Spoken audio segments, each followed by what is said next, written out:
여호와 내 하나님이여, 내가 주께 피하오니 나를 쫓아오는 모든 자들에게서 나를 구원하여 내소서. 건져낼 자가 없으면 그들이 사자같이 나를 찢고 뜯을까 하나이다. 여호와 내 하나님이여, 내가 이런 일을 행하였거나 내 손에 죄악이 있거나 화친한 자를 악으로 갚았거나 내 대적에게서 까닭 없이 빼앗았거든 원수가 나의 영혼을 쫓아 잡아 내 생명을 땅에 짓밟게 하고 내 영광을 먼지 속에 살게 하소서. 여호와여, 진노로 일어나사 내 대적들의 노를 막으시며 나를 위하여 깨소서. 주께서 심판을 명령하셨나이다.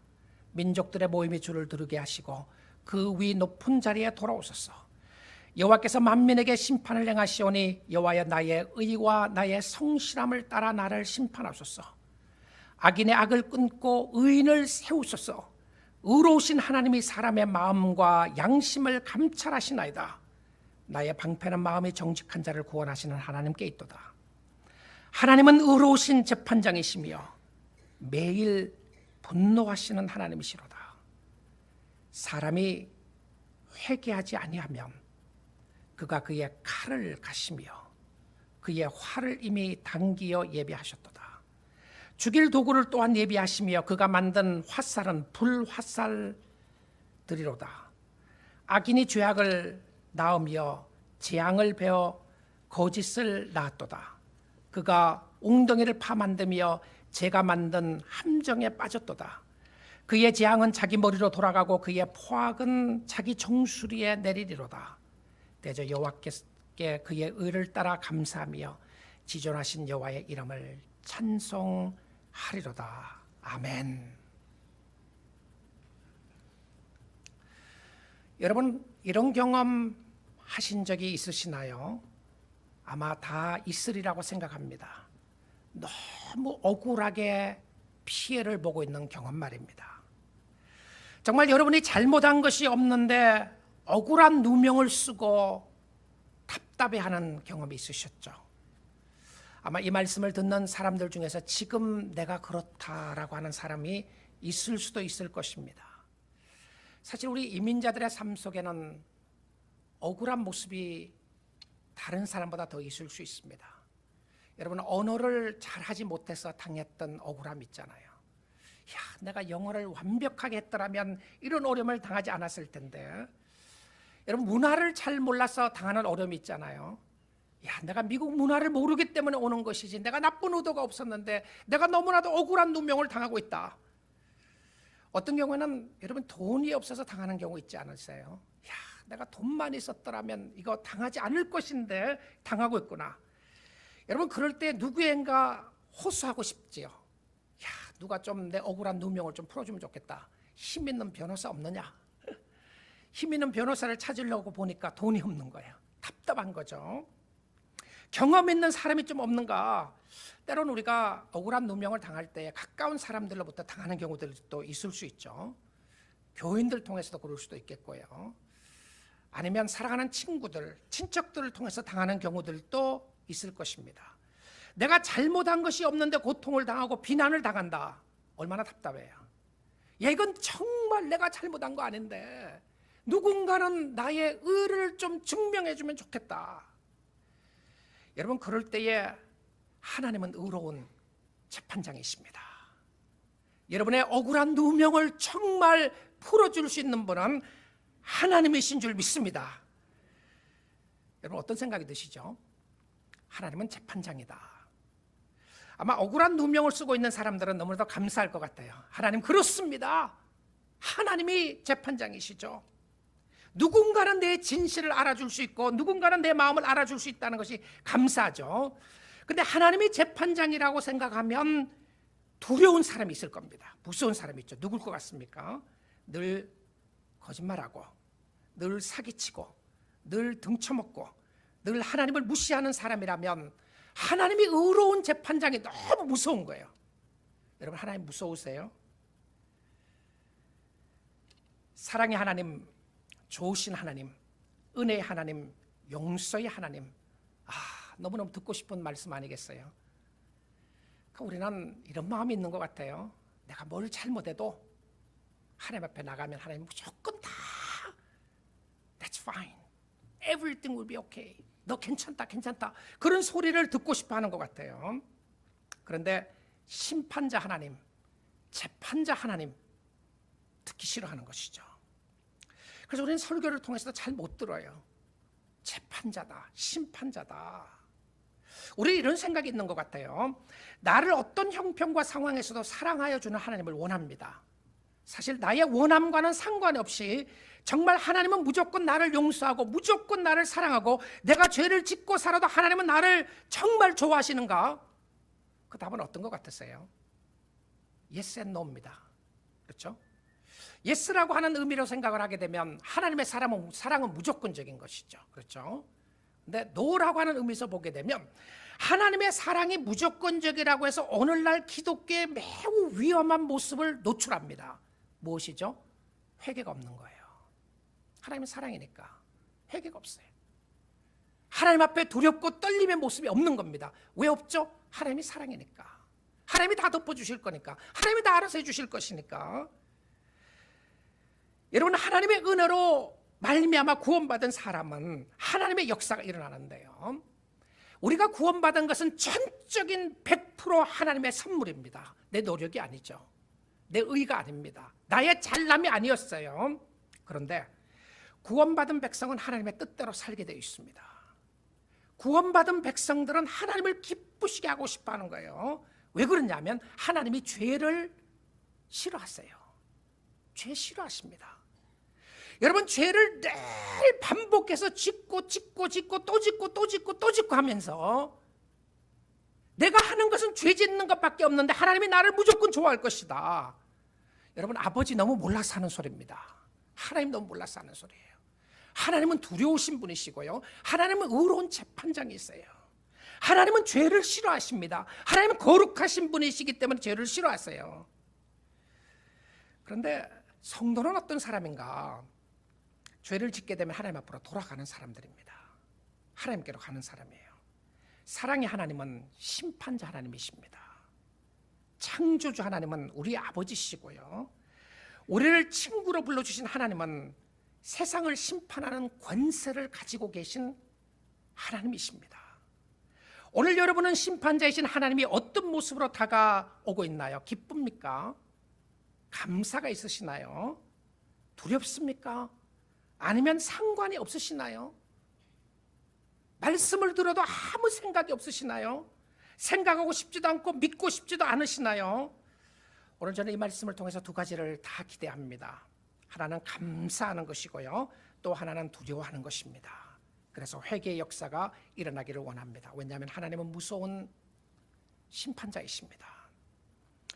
공의가 실행되기를 원하는 사람은, 그것을 보기를 원하는 사람은 감사할 수밖에 없어요. 세상에 있는 악이 없어질 날이 있기 때문에 그렇습니다. 우리를 괴롭히는 사단의 세력이 완전히 패배로 끝나는 때가 있기 때문입니다. 하나님께 대항하고 예수 믿는 사람들을 핍박하는 세력들이 멸망할 때가 있어요. 악이 영원하지 않습니다. 악이 영원하지 않아요. 자, 오늘 시편 7편의 배경이 하나님께서 주시는 재판장에 관한 부분을 다윗이 노래합니다. 자, 여러분 성경을 펴서 보시면서요, 시편 7편 1절 위에 제목을 봅니다. 제목을 보시면 다윗의 시가연 이렇게 돼 있죠. 그러면 우리가 알 수 있는 것은 이것은 다윗이 썼는 시라고 하는 것을 알게 됩니다. 그런데 이 시가연이라고 하는 단어는 시편에서 한 번밖에 나오지 않아요. 그럼 이 시가 굉장히 독특한 시라고 하는 것을 알게 됩니다. 시가연이다. 근데 이 시가연이라고 하는 표현이 시편에는 한 번밖에 나오지 않지만 하박국서에 가서 보게 되면 하박국 3장에 하박국 선지자가 노래를 하면서 시기온온에 맞춰서 하는 노래라고 하는 시기온온이라는 단어를 쓰게 됩니다.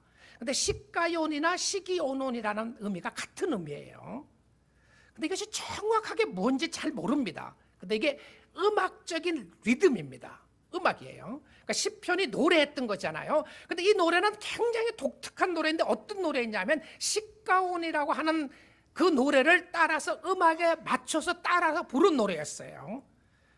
그래서 이 학자들이 한국 주석들을 보니까 이것을 이렇게 표현을 했어요. 가변곡이다라고 이렇게 했습니다. 가변곡이다. 이 가변곡의 표현을 보니까 어떤 의미로 썼느냐 하면 슬픔과 기쁨을 함께 노래하는 노래이다 이렇게 이야기했어요. 그러면 이 시편 7편은 굉장히 독특한 노래를 부르고 있는데 슬픔과 기쁨이 함께 가는 거예요. 굉장히 슬픈데 그 슬픔 속에 기뻐하는 모습을 담고 있는 노래라는 것을 알게 됩니다. 이것은 좌절과 승리를 노래하는 노래인데요, 이 표현이 참 잘 맞는 것 같아요. 시편 전체를 7편을 보게 되면 이 시가요니라고 하는 표현이 잘 맞는데, 자 여러분 하박국 3장을 우리가 잘 압니다. 이 하박국 선지자가 이렇게 이야기를 하는 거죠. 하나님, 도대체 세상에 공의가 어디 있습니까? 왜 이렇게 불법을 향하는 자들이 잘 됩니까? 불법이 성행하고 하나님의 백성들은 핍박을 당하고 어려움을 당하고 있는데 하나님 어디에 계십니까? 이렇게 이야기를 합니다. 하나님이 주신 답이 뭐였죠? 너는 잠잠히 있으라. 그리고 의인은 믿음으로 살아라. 하나님은 그 성전에 계시니 예배하는 자들은 잠잠할지어다. 하나님 앞에 잠잠할지어다라고 이야기합니다. 그래서 그 답이 충분하지 않았어요. 그래서 다시 또 하나님 앞에 나가 또 기도합니다. 또 기도하는데 하나님이 뭐라고 그랬냐면 너 그거 갖고 걱정하느냐? 더 큰 어려움이 있을 것이다. 바벨론에 쳐들어와서 너희를 짓밟을 것이다. 발소리가 들리지 않느냐? 병거 소리가 들리지 않느냐? 이거 어떻게 된 거예요? 자, 그리고 난 이후에 하박국 선지자가 멋진 고백을 시가온에 맞춰서, 시기온에 맞춰서 멋진 고백을 합니다. 비록 무화과 나무가 무성치 못하며 포도나무에 열매가 없으며 감람나무에 소출이 없으며 밭에 먹을 것이 없으며 외양간에 소가 없을지라도 나는 여호와로 말미암아 즐거워하며 나의 구원의 하나님으로 말미암아 기뻐하리로다. 이게 슬픔과 기쁨이 함께 노래하는 모습이었어요. 자, 그렇다면 오늘 이 다윗에게도 이 심판자 하나님, 재판장이신 하나님을 바라보면서 감사해요. 하나님 어디에 계십니까? 그랬다가요, 감사합니다. 근데 이 배경을 설명을 하는데 7편 위에 제목을 다시 봅니다. 베냐민은 구시의 말에 따라 여호와께 드린 노래이다 이렇게 돼 있어요. 베냐민의 사람이었던 구시의 말을 따라. 그래서 성경을 이렇게 쭉 살펴보니까요, 구시라고 하는 사람이 있는가 보니까 없어요. 구시가 누군지 모르겠어요. 근데 구시의 말을 따라서 그럼 구시라는 사람이 굉장히 다윗에게 어려움을 줬던 것 같아요. 근데 그가 누구였는가? 베냐민 사람이었어요. 근데 성경에 보니까 베냐민 지파에 의해서, 베냐민 사람에 의해서 다윗이 어려움을 당하는 경우가 있었습니다. 그 중에 한 사람이 누구였냐면 시므이였어요. 다윗이 어렵고 힘든 상황을 빠져나갈 때 시므이가 다윗을 저주합니다. 네가 하나님의 왕이냐? 막 저주를 퍼부어요. 그 다음에 베냐민 지파 중에 한 사람이 누구였냐면 사울이었어요. 그럼 이거 사울에 관한 것인가 아니면 시므이에 관한 것인가 알 수가 없습니다. 그런데 이 사람이 누구였는지는 알 수 없지만 다윗은 이 사람이 오는 모습을 보면서 하나님 앞에 나가는데, 다윗이 굉장한 어려운 상황 가운데서 하나님을 찾고 있어요. 그래서 1절 보시면 여호와 내 하나님이여, 여호와 내 하나님이여. 이 상황 속에서 하나님을 먼저 찾습니다. 그러니까 시편의 시작이 여호와 내 하나님이야 이렇게 간절하게 찾는 거죠. 3절에 보시게 되면 여호와 내 하나님이여 또 나옵니다. 그리고 6절에 보게 되면 여호와여, 8절에도 보게 되면 여호와께서 또 부르짖어요. 11절에 가서도 보게 되면 정말 놀라운 고백을 하는 거예요. 하나님은 의로우신 재판장이시며. 그리고 17절에 가서 보게 되면 하나님께 감사하고 찬양하는 것으로 이 시가 끝나게 됩니다. 어려운 상황에서 하나님을 찾고 있는 모습이었어요. 자, 근데 어떤 어려움이었는가? 자, 1절을 보시게 되면 어떤 어려움인지는 정확하게는 알 수 없지만 나를 쫓아오는 모든 자들이라고 이렇게 되어 있어요. 그러면 구시라고 하는 사람이 한 사람이었는지 무리였는지 정확하게 알지 못하지만, 근데 여기 성경을 보니까 복수로 나옵니다. 나를 쫓아오는 모든 사람들, 그러니까 자기를 쫓아오는 모든 사람들에게서 구원해 주시기를 구하는 노래였어요. 그럼 지금 여기서 다윗이 어떻게 되죠? 쫓기는 신세가 됩니다. 쫓기는 신세가 되는데 이 쫓기는 상황 속에서 굉장히 어려움 가운데 있는 모습을 설명하면서 아마 물이라고 하는 숫자를 썼을 가능성도 있다고 생각이 듭니다. 매우 위급하고 위험한 상황에 있는데요. 근데 그가 그 상황에서 무엇을 합니까? 무엇을 하고 있죠? I flee to you.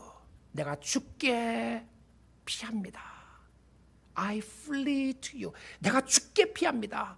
그러니까 이 시의 시작은 어려운 가운데서 하나님께 돌아가는 시인데요. 이 쫓긴다고 하는 이 단어가 시편에서 다른 한 구대 더 나와요. 그러니까 두 번밖에 안 나오는 독특한 단어입니다. 시편 35편 3절에 나를 쫓아오는 자들에게서 이렇게 이야기를 해요. 다윗이 똑같은 표현을 썼던 표현인데요.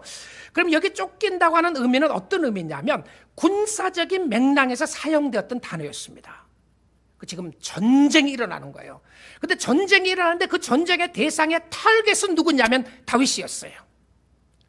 군대가 일어나 진칠지라도 내 마음이 두렵지 않는 것은 주께서 나와 함께 하심이라. 그러니까 군대가 일어나는 모습을 보는 거예요. 지금 군대들이 일어나서 다윗에게 막 쫓아오는 장면을 연상시키는 겁니다. 근데 이 상황이 너무나도 위급해서 얼마나 급했는지를 2절에부터 설명을 합니다. 그래서 이 상황을 에스컬레이트 하고요, 위로 올리고 인텐시파이 하고 있는 것을 봅니다. 너무 강해요. 건져낼 자가 없으면, 구원자를 찾는 거죠. 세이비어를 찾는데 건져낼 자가 없으면 그들이 누구죠? 지금 쫓아오는 사람들이 사자같이 나를 찢고 찢을까 하나이다. 지금 죽기 일보 직전입니다.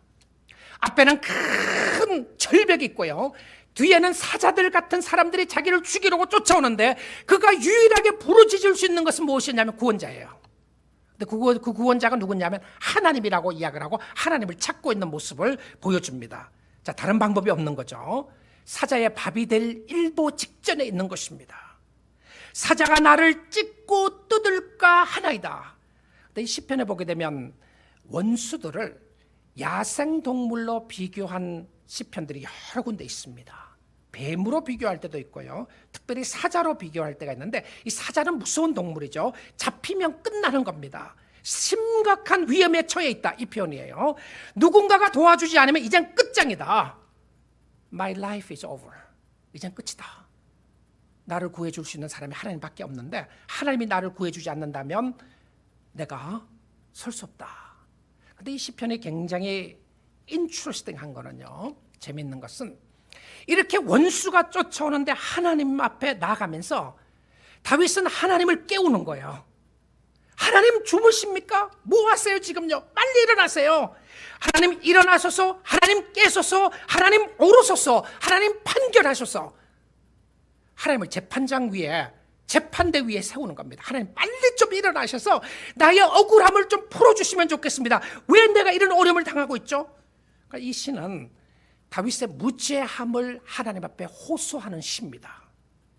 내가 잘못한 것이 없이 이런 어려움을 당하고 있는데 하나님 뭘 하고 있습니까? 하나님 어디에 계십니까? 그리고 하나님 앞에 나가는데 3절입니다. 여호와 내 하나님이여, 내가 이런 일을 행하였거나 내 손에 죄악이 있거나. 무슨 말이죠? 내가 만약에 원수들이 나를 잡아 죽이려고 온 이 상황 속에서 내가 잘못한 것이 있습니까? 하나님 앞에 그렇게 이야기하는 거예요. 내가 이런 악한 일을 한 적이 없습니다. 손에 죄가 없습니다. 그리고 4절에 가서는 화친을 맺고서, 이 화친을 맺는다고 하는 의미가 뭐냐면 하나님 앞에서 뿐만 아니라 사람들에게서 이런 친목 조약을 맺은 거죠. 화목을 하고 나서 너와 나하고 잘 지내자. 그러고 그것을 이용하지 않았다는 겁니다. 악으로 이용한 적이 없이, 이유 없이 다른 사람의 것을 탈취한 적이 없습니다. 그렇게 이야기해요. 그리고는 5절에 가서 보시게 되면 다윗이 굉장히 담대하게 자기 자신을 퍼니시합니다. 이 자기 자신을 퍼니시하는 이 모습을 보게 되면 자기 저주예요. 자기 스스로를 저주합니다. 어떤 모습을 저주하냐면, 만약에 내가 정말 잘못해서 이런 어려움을 당한다면 내가 차라리 나를 죽여주십시오. 자, 그래서 원수가 나 영혼을 쫓아잡아 내 생명을 땅에 짓밟게 하고 내 영광을 먼지 속에 살게 하소서. 내가 잘못해서 그런 일이 있다면 내가 차라리 죽겠습니다. 내가 죽어도 원한이 없습니다. 잘못한 것이 없습니다. 자, 이 모습을 보게 되면 이 상황에서 다윗은 도덕적으로 무죄함을 주장하는 거 아닙니다. 또 어떤 학자들은 이것은 메시아적인 시라고 이야기를 하는 것을 이야기해요. 예수님이 이런 하나님 앞에 자기의 무죄를 고백하는 예표적인 모습이다라고 이야기하는 사람들이 있습니다. 그런데 다윗이 어떤 도덕적으로 나는 완전하고 도덕적으로 나는 완결하고 도덕적으로 나는 깨끗하다고 하는 것이 아니라 다윗은 많은 죄를 지었잖아요. 근데 하나님 앞에서 내가 누구인가? 나는 의인이라는 거예요. 내가 하나님 앞에 범죄한 거 없습니다. 하나님 앞에 의인으로 인침받은 사람이 누구죠? 예수 믿는 사람 아니겠습니까? 그렇죠. 하나님이 여러분을 죄 없다고 인정하는데 여기서 다윗이 하나님 앞에 무죄를 주장하는 거예요. 성도들에게도 그런 모습입니다. 사단이 우리를 정죄합니다. 너 죄인이야. 너 죽어 마땅한 사람이야. 근데 여러분 하나님 앞에 나가서 이렇게 고백할 수 있어야 되는 겁니다. 하나님, 내가 하나님 앞에 잘못한 거 없습니다. 도덕적으로 잘못 안 했다는 의미가 아니라 내가 하나님을 믿었기 때문에 여러분의 모든 죄가 하나님이 씻어주시고 깨끗하게 해주신 줄 믿습니다. 믿음을 통하여 오는 하나님의 의였어요. 그래서 하나님이 여러분을 보실 때에 의인으로 보시는데요. 자, 다윗은 심판자이신 하나님을 찾고 있습니다. 그의 무죄를 풀어줄 수 있는 사람은 하나님밖에 없다는 것을 알고 있었어요. 그래서 하나님 앞에 호소하는 겁니다. 그래서 다윗이 재판자 하나님을 찾는 것이 무엇이었습니까? 축복이었어요. 이건 축복의 시입니다. 두려움이 아니었어요. 그가 억울함을 풀어줄 것을 이야기했고요. 우리는 하나님 앞에서 살아야 합니다. 심판자 하나님의 임재에서 의인은 무엇인가요? 축복입니다.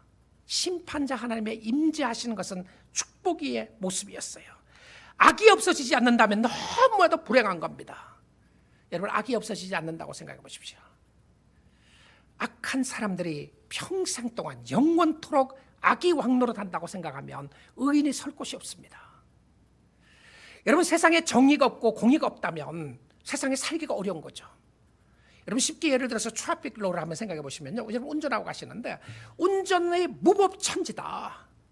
운전하는데 100마일 달려도 상관없고 120마일 달려도 상관없고 누구를 쳐도 상관이 없고 누구를 죽여도 상관없다. 빨간불에 지나가도 아무도 잘못한 사람을 판단하지 않는다.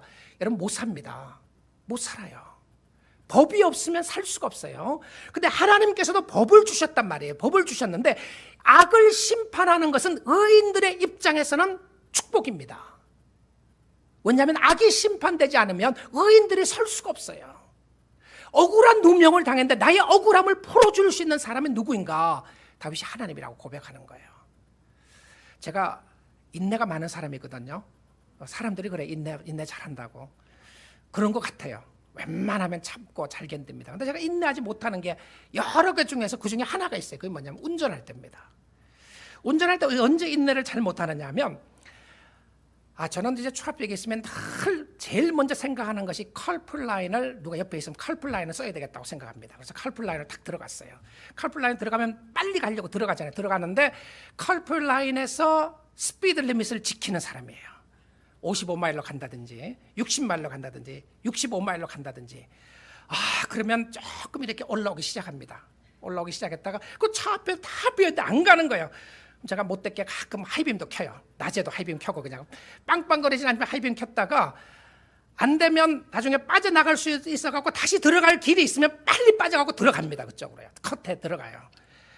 근데 어떻게 생각해 보게 되면 그 사람은 스피드 리밋을 지키는 거예요. 55마일 지켜서 간단 말이에요. 나인데도 어려움이 있어요. 또 내가 잠을 못 참는 거는, 제가 일반적으로 운전을 좀 빨리 하는 편인데요. 제가 80마일로 가고 있어요. 운전을 가고 있는데 저 앞에 컷한다거나 저 앞에 컷하면서 그냥 싹 지나가면 제가 늘 두리번거립니다. 뭐 하는지 아시죠? 경찰 찾아요. 경찰은 이 시간에 어디 가냐? Where are all the polices? 폴리스는 어디 가고 저런 사람 안 잡고 있는가? 여러분, 공의가 실행되지 않는다면 살기가 어려워요. 911에 일어났던 데가 15주년인데 여러분, 이 악이 승리하는데 나는 어렵게 사는데 아무런 모습이 없다. 정말 어려운 것이죠. 근데 하나님이 왜 심판하는지 아시죠? 무엇 때문에 심판하시냐면 하나님은 죄 때문에 심판하십니다. 죄요.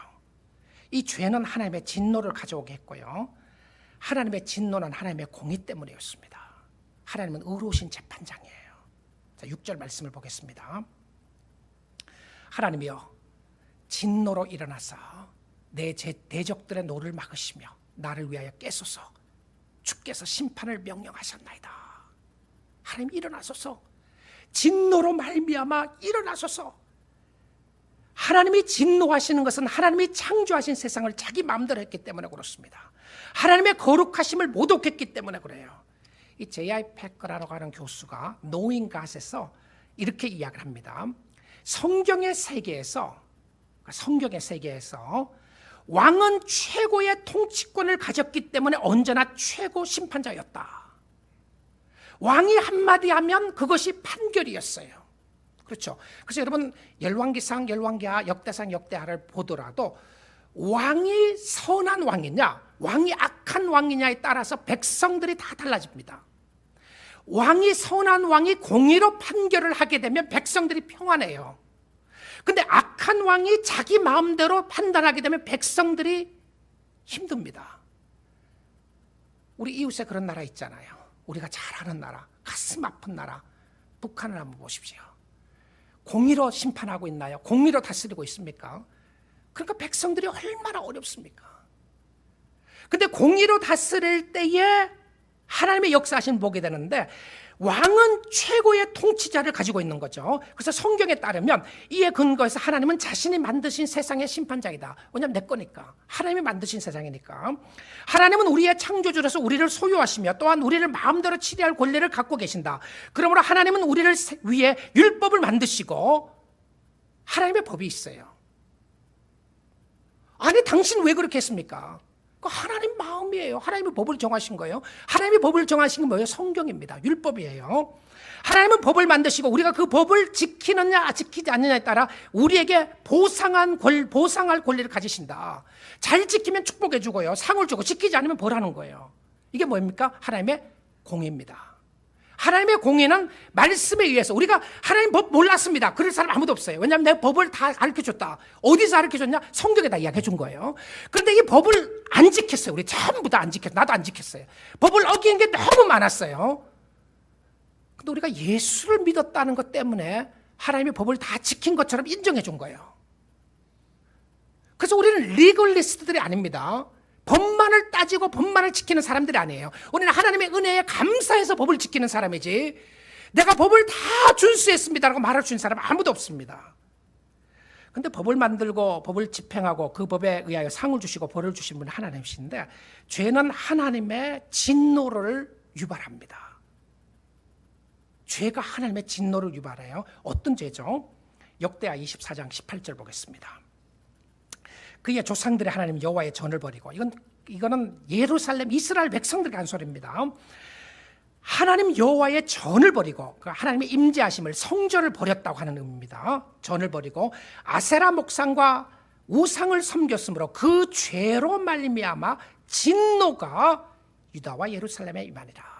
하나님은 진노하시는 분으로서 wrath of God, 하나님의 진노가 임하는 거예요. 그런데 이 진노를 해결할 길이 있습니다.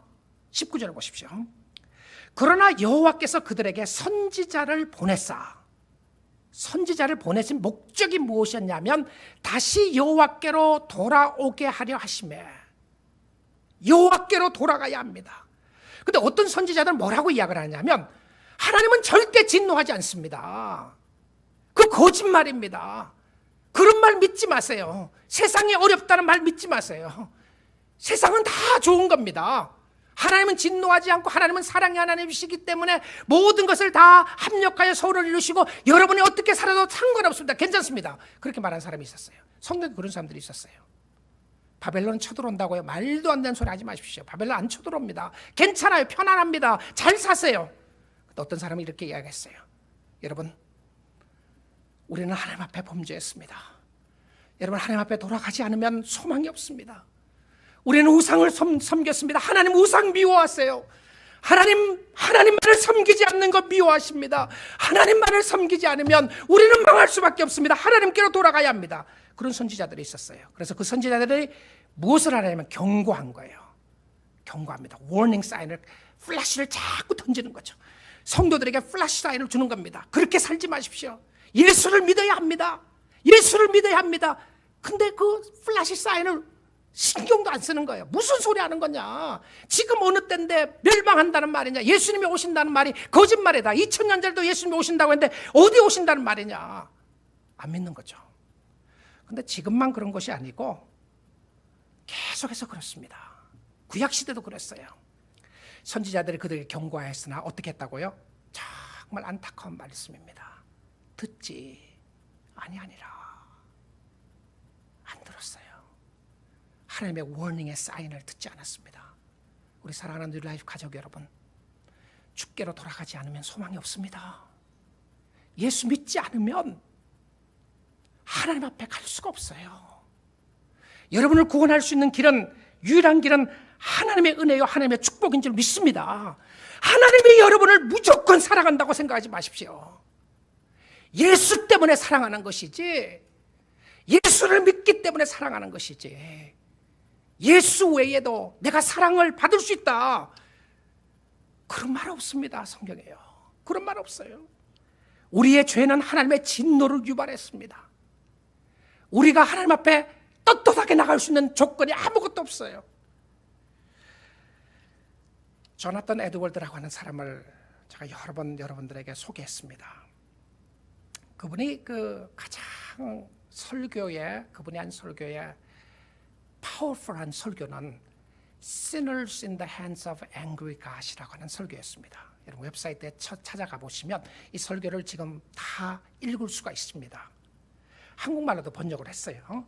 진노하시는 하나님의 손안에 있는 죄인이라고 번역이 되어 있습니다. 설교가요. 이 설교가 1741년 7월 8일에 조나단 에드워드가 뉴잉글랜드에서 했던 설교였습니다. 근데 이 설교의 핵심이 뭐냐면 하나님의 진노였어요. 하나님의 진노인데 그 진노가 떨어지는데 피할 수 있어야 한다. 이게 핵심이었어요. 근데 거기에 이제 썼던 이미지들이 몇 가지가 나옵니다. 그 이미지 중에 하나가 뭐냐면 거미 이미지예요. 벌레. 징그러운 독거미의 이미지인데, 징그러운 독거미가 여러분의 손에 붙어 있는 거예요. 징그러운 독거미가 붙어 있는데 밑에는 불이 활활 타오르는 불이 있어요. 근데 이 활활 타오르는 불이 있으니까 징그러운 독거미가, 검은 독거미를 생각해 보십시오. 독거미가 붙어 있는데 그것을 불에 던지기 일보 직전의 모습을 설명했어요. 근데 아직 안 던졌어요. 붙어 있는 거예요. 근데 저는 그 설교를 보다가 또 다른 이미지를 또 이분이 픽처를 했습니다. 뭐라고 그랬냐면, 산에서 바위가, 큰 바위가 높은 산에서 굴러 떨어지는 거예요. 큰 바위가 그냥 이 절벽을 이 각을 타고 굴러 떨어지는데, 그 바위를 막아보겠다고 하는 거미줄이 있었어요. 거미줄이 산에서 떨어지는 바위를 막을 수 있겠습니까? 그 포인트를 써요. 그 다음에 또 이미지를 하나 쓰는 것이, 무슨 이미지를 쓰느냐면 그 댐의 이미지를 씁니다. 댐. 발전소의, 수력 발전소 이미지를 쓰는데, 요즘 그 세계에서 가장 강한 발전소가 파라과이에 있는 이 타이프 댐이잖아요. 근데 그 댐을 보니까 정말 엄청난 댐이에요. 근데 그 댐의 수로가 딱 열리는데요, 수로가 열리면서 1초에 수만 갤런의 물이 쏟아지는 겁니다. 수로가 열려서 물이 떨어지는데 그 물을 막으려고 하는 사람, 얼마나 어리석은가. 근데 저는 이 시편 7편을 묵상을 하다가 그 모습을 오늘 보게 됐어요. 어디에서 보느냐면 11절 말씀을 보시게 되면, 하나님은 의로우신 재판장이시며 매일 분노하시는 하나님이시로다. 하나님이 매일 뭐라고요? 분노하신다고 돼 있어요. 하나님이 분노하시는 것은 세상의 악을 보고 분노하시는 거예요. 하나님은 분노의 역사가, 악은 하나님의 진노를 일으키고 분노를 일으키는데, 자 12절입니다. 사람이 회개하지 아니하면 그가 그의 칼을 가시며, 하나님이 칼을 갈고 있어요. 누구를 치려고요? 하나님의 앞에 진노를 유발시키는 죄인들을 치려고 칼을 가는데, 그의 활을 이미 당기어 예비하셨도다. 33절입니다. 죽일 도구를 또한 예비하시며 그가 만든 모 화살은 불화살이다. 여기서 나오는 불화살이라고 하는 것은 전쟁을 할 때에 불로 도시를 태우고자 쓰기 위한 그 도구를 이야기하는 겁니다. 그런데 재밌는 표현은요, 하나님이 활을 당겼는데, 활을 당겼어요. 당겼는데 어떻게 됐죠? 한번 보세요. 쐈나요? 안 쐈나요? 안 쐈어요. 아직도요.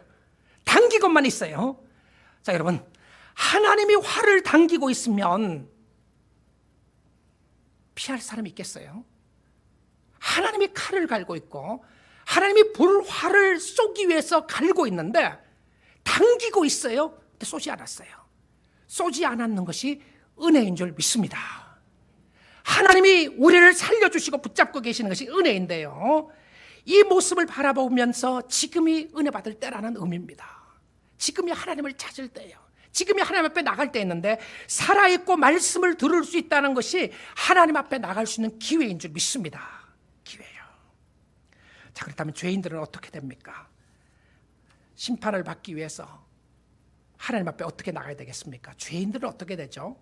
자, 14절 말씀을 보시면 악인이 죄악을 낳으며 재앙을 베어 거짓을 낳았도다. 이 말씀을 공부하다가 김종우 교수님이 쓴 시편의 주석을 보니까 그 주석에서 이렇게 번역을 했어요. 여기에서 흥미로운 점은 악인이 악을 해산한다고 말하는 데 있다. 악인이 하는 것은 뭐냐면 악을 해산하는 거예요. 악은 악을 프로듀스하는 겁니다. 악은 악을 잉태해서 악이 낳는 것은 무엇이냐면 악을 낳아요. 그런데 그 책에서 이렇게 이야기합니다. 즉 악인은 남성인데 남성적인 단어를 사용했는데 남자가 잉태하고 해산한다는 것이 독특하다. 즉 여인은 고통 가운데서 해산하여 아름다운 자식을 낳지만 회개치 않는 죄인은 아무리 애를 써도 악밖에 낳을 것이 없다. 내가 아무리 의를 위해서 의롭게 살려고 해도 나는 악을 잉태할 수밖에 없어요. 근데 이 악을 잉태하는 사람은 어떻게 되느냐 하면 15절에 보시면 그가 웅덩이를 파 만들며 제가 만든 함정에 빠졌도다. 자기 꾀에 자기가 빠집니다. 결과적으로 자기 함정에 빠지게 되는데요, 여러분, 하나님 없이 사는 삶은 결과적으로 죽음의 함정으로 빠져가게 됩니다. 자기의 죄 때문에 망하는 겁니다. 자기 죄 때문에요. 그 함정에서 나올 길이 없고요, 나올 방법이 딱 하나가 있습니다. 그것은 구원자를 만나야 되는 것인데 그 구원자가 하나님이신 줄 믿습니다. 구속받지 못한 죄인은 아무 쓸모가 없어요. 하나님의 자녀가 아닌 사람들은 세상에 아무리 많이 가졌고 세상에서 아무리 많이 공부를 하고 세상에서 아무리 잘 살고 잘 가졌다고 할지라도 하나님 앞에 아무 쓸모 없어요. 하나님 앞에 볼 때는 뭐죠? 악입니다. 그러니까 다 멸망할 수밖에 없어요. 여러분, 죄인은 하나님의 거룩하심을 모독한 사람들입니다. 에드워드의 설교를 조금 보도록 하겠습니다. 제가 중간 부분을 조금 자나튼 에드워드의 설교를 좀 읽도록 하겠습니다. 어떤 사람이 거미나 혐오스러운 벌레를 화롯불 위에서 쥐고 있는 것처럼 지금 지옥 불구덩이 위에서 여러분을 붙잡고 있는 하나님은 하나님의 진노를 불러일으키신 여러분을 싫어하십니다.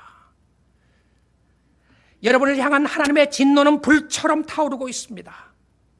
하나님은 여러분을 지옥불 속에 집어넣기 합당한 존재로 간주하고 있습니다. 하나님은 가장 정결한 눈을 가지고 계시기 때문에 죄인을 결코 참지 못하십니다. 가장 혐오스러운 독사가 우리 눈에 비치는 것보다 죄인은 하나님의 눈에 1000배나 더 혐오스럽게 보입니다. 어떤 패역무도한 반역자가 자신의 왕에게 배신한 것보다도 여러분은 하나님께 무한히 더 큰 죄를 지었습니다. 그러나 매 순간 여러분을 지옥불 속에 떨어지지 않도록 붙잡고 있는 것은 하나님의 손뿐입니다. 여러분, 위로가 되시나요? 절망이 되시나요? 무슨 소리 하느냐, 이런 소리가 생각이 되십니까? 어젯밤 여러분이 지옥에 가지 않는 것은 다른 무엇 때문이 아닙니다. 여러분이 눈을 감고 잠자리에 든 다음에 다시 이 세상에서 눈을 뜨게 한 것은 하나님의 붙드심 때문입니다. 여러분이 아침에 일어나서 지옥에 떨어지지 않는 것은 하나님이 손으로 여러분을 붙들고 있기 때문이지 다른 이유는 없습니다. 여러분이 여기 하나님의 집에 앉아 있으면서도 여러분이 죄악된 방식으로 예배를 드리며 하나님의 분노를 일으켜도 여러분이 아직 지옥에 떨어지지 않는 것은 하나님의 손이 여러분을 붙잡고 있기 때문이지 다른 이유가 없습니다. 그렇습니다. 여러분이 지금 바로 이 순간에도 지옥에 떨어지지 않고 있는 이유는 바로 하나님의 손이 여러분을 붙들고 있기 때문입니다. 다른 이유는 없습니다. 조나단 에드워드의 이 설교를 듣고요, 사람들이 기둥을 붙잡기 시작했다고 합니다. 성전 기둥을 찾아가서 붙잡으면서 하나님 용서해 주세요, 하나님 살려주세요, 하나님 앞에 돌아갑니다, 하나님 용서해 주세요. 그 설교가 그 지역의 Great Awakening, Second Great Awakening, 제2의 대각성 운동이 일어났던 역사였습니다. 무엇이었죠? 사람들이 하나님 앞에 두 손 들고 항복하며 가는 것이었습니다. 자기의 죄를 깨닫고 하나님 앞에 나아갔던 모습이 있었기에 대각성 운동이 일어났던 그 모습이었습니다. 여러분, 구원의 길이 지금 열려 있습니다. 구원의 길이 있어요. 무엇이죠? 회개하고 하나님께로 돌아가는 길입니다. 여러분, 예수를 믿고 예수님을 사랑하는 것이고요, 늘 죄악 가운데 있습니까? 하나님의 의를 바라보시고 하나님을 사랑할 수 있기를 원합니다. 의롭게 인침받은 사람은 의롭게 사는 사람입니다. 하나님을 잘 섬겼던 히스기야 왕도 하나님의 마음을 아프게 한 적이 있었어요. 우리는 하나님의 마음을 전혀 아프게 하지 않는다, 그거 아닙니다. 하나님을 섬기는 사람도 하나님의 죄를 유발할 때가 있고요, 하나님 앞에 바로 서지 못하는 경우가 있습니다. 하나님을 잘 섬겼던 히스기야도 그런 어려움을 당한 때가 있었어요. 역대하 32장입니다. 히스기야가 마음이 교만하여, 히스기야가 마음이 교만하여 그 받은 은혜를 보답하지 아니함으로 진노가 그와 유대와 예루살렘에 내리게 되었더니 하나님 앞에 교만하기 시작한 거예요. 하나님의 은혜를 생각하지 않았어요. 하나님의 은혜를 보답하지 않고 마음대로 살았습니다. 내 인생은 내 거고 내 마음대로 하는데 무슨 소리 하는 것이냐. 하나님 앞에 교만했더니 하나님의 진노를 유발시켰어요. 하나님이 기뻐하지 않았습니다. 그런데 사는 길이 있어요. 정말 우리 하나님 좋으신 하나님이십니다. 여러분의 죄가 진원 같다고 할지라도 살 길이 있어요. 살 길이 있습니다. 26절입니다. 히스기야가 마음에 교만함을 뉘우치고 예루살렘 주민들도 그와 같이 하였으므로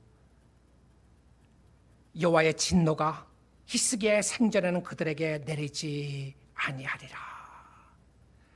하나님의 진노를 피할 수 있는 길이 무엇이죠? 회개하는 길이었습니다. 하나님 붙잡는 길이었고요, 하나님 바라보는 길이었습니다. 구원을 받을 수 있는 유일한 길은 회개하고 예수 믿는 길밖에 없습니다. 여러분, 방법이 있다는 것이 감사하지 않으세요? 하나님의 진노를 피할 수 있는 길이 있다는 것이 감사하지 않으십니까? 여러분, 요즘 한국에 사는 사람들 많은 두려움에 있을 수 있습니다. 북한에 핵이 터뜨려질 것이 아니냐, 핵이 터지면 어떻게 될 것인가, 그 주위의 사람들이 몇십만 명이 죽을 것이냐, 그리고 그 이유는 어떻게 될 것인가. 핵이 너무 무섭지 않으세요? 그런데 하나님의 진노는요, 순식간에 세계를 다 불태워버릴 수 있는 진노입니다. 그 진노 앞에 여러분이 설 수 있다고 말합니까? 그 진노 앞에 여러분의 의를 드러낼 수 있다고 말하고 있습니까? 이거 했기 때문에 내가 하나님 앞에 설 수 있다고 고백할 사람이 있겠습니까? 하나님의 진노를 피할 수 있는 길은 오직 유일하신 예수 그리스도를 믿는 길밖에 없습니다. 그리고 그 주님을 사랑할 수 있기를 주님의 이름으로 축복드립니다. 주님 사랑하세요. 주님 섬기세요. 근데 주님을 믿는 사람들에게는 하나님 앞에, 우리가 하나님 앞에 나가면서 떳떳하게 나갈 수 있는 것은 하나님이 우리에게 쏟아버릴 진노는 우리에게는 없어요. 왜 그렇죠? 하나님이 쏟아버릴 진노를 다 예수 그리스도께 다 쏟아부었던 것이었습니다. 그리고 예수를 믿게 되면 우리에게 있었던 진노를 다 걷어가시고 하나님이 우리에게 뭘 주셨습니까? 은혜를 주신 거예요. 사랑을 주신 겁니다. 그래서 하나님이 우리에게 뭐라고 그러죠? I love you. 내가 너를 사랑한다. 내가 너를 사랑한다. 너는 내 자녀이다. 걱정하지 말라. 두려워하지 말라. 너는 진노에 피할 길이 있다. 여러분, 피할 길이 있다는 것이 얼마나 감사한 것인가요? 원자폭탄에서 피하기 위해서 우산을 준비해야 되겠습니까? 하나님의 진노를 피하기 위해서 무엇을 준비하면 되겠습니까? 하나님은 심판자이십니다. 하나님은 재판장이세요. 무조건 하나님이 사랑하시고 내가 예수를 믿건 말건 상관없이 교회를 다니니까 하나님이 나를 사랑할 것이라고 생각하고 있으시나요? 여러분 착각하지 마십시오. 여러분 진정한 복음을 들으셔야 합니다. 그 복음은 오직 예수 그리스도를 통하여 오는 하나님의 은혜요 축복이었습니다. 죄를 회개하며 주님을 믿으셔야 합니다. 하나님은 심판자로서 권위와 능력을 가지고 있습니다. 하나님은 의로운 재판장이세요. 의로운 재판장이시기 때문에 얼마나 감사하지 않습니까? 여러분 억울하시나요? 사람들 때문에 억울하게 누명을 뒤집어 쓰고 있으시나요? 여러분 믿음에 도전이 있습니까? 우리에게 방패가 있습니다. 방패가 있어요. 10절 보시기 바랍니다. 나의 방패는 마음이 정직한 자를 구원하시는 하나님께 있도다. 그가 의로운 재판장이시기 때문에 그렇습니다. 다윗은 하나님 앞에 불공평하게 억울하게 당한 죄악을 맡겼습니다. 그리고 하나님을 찾았어요. 우리 사랑하는 성도 여러분, 여러분의 원수를 갚으려고 하지 마시고요. 하나님께 맡기십시오. 하나님께 맡기세요. 원수 갚는 거 우리에게 주어지지 않았습니다. 억울할 때 주님 찾으시고요. 힘들 때 주님 찾으시고 주님 바라보시고 주님 앞에 감사하고 주님 앞에 찬양하십시오. 나 같은 죄인 살려주신 하나님 감사합니다. 찬양합니다. 힘들어도 억울할 때 주님을 찾으시고요. 하나님이 여러분을 시원하여 주실 줄 믿습니다. 잠시 잠깐 오면 그가 오실 겁니다. 그리고 그가 모든 세상의 악을 심판하게 될 것이고요. 그가 예수 믿는 사람들, 의인들을 영광의 장소로 인도하여 주실 줄 믿습니다. 사도 바울이 예수 믿는 사람들이 죽어가는 현장을 보게 됩니다. 불에 타는 역사가 있었고요. 예수 믿었다고 하는 이유 때문에 사자에 찢기는 역사를 보게 됩니다. 그는 이제 그가 죽을 날을, 이 땅에서 떠날 날을 얼마 남았지 않았다는 것을 깨닫게 되고 그는 마지막으로 붓을 듭니다. 마지막으로 패를 들어서 자기의 가장 사랑하는 아들 디모데에게 마지막 편지를 씁니다. 그 편지를 쓰면서 그는 가슴 벅차오르는 감격을 가지고 현재를 살아나가고 고통 가운데 어려움 가운데 살아나가는 성도들에게 이런 편지를 씁니다. 디모데후서 4장 8절입니다. 이제후로는 나를 위하여 의의 면류관이 예배되었으므로 주 곧 의로우신 재판장이 억울한 누명을 쓰고 있는 주의 백성들을 바라보면서 의로우신 재판장이 그날에 내게 주실 것이며 내게만 아니라 주의 나타나심을 사모하는 모든 자에게 도니라. 의로우신 재판장이 우리 아버지십니다. 의로우신 재판장이 우리의 사랑하는 구세주 예수 그리스도입니다. 그 주님이 우리를 붙잡아 주실 것이고요. 그 주님이 여러분에게 not guilty, 너는 죄가 없다 선포해 주실 겁니다. 하나님을 믿었기에, 그 하나님을 사모하기에, 그리고 오늘 또 하나님을 두렵고 떨림으로 섬길 수 있기를 원합니다. 마음대로 살지 마시고요. 하나님을 믿는 자녀처럼 경건하게 사십시오. 하나님을 믿는 자녀처럼 거짓말하지 말고 사십시오. 하나님을 믿는 자녀처럼 함부로 사시지 마시고 하나님을 사랑하고 섬기고 하나님 앞에 바로 서는 여러분 될 수 있기를 주님의 이름으로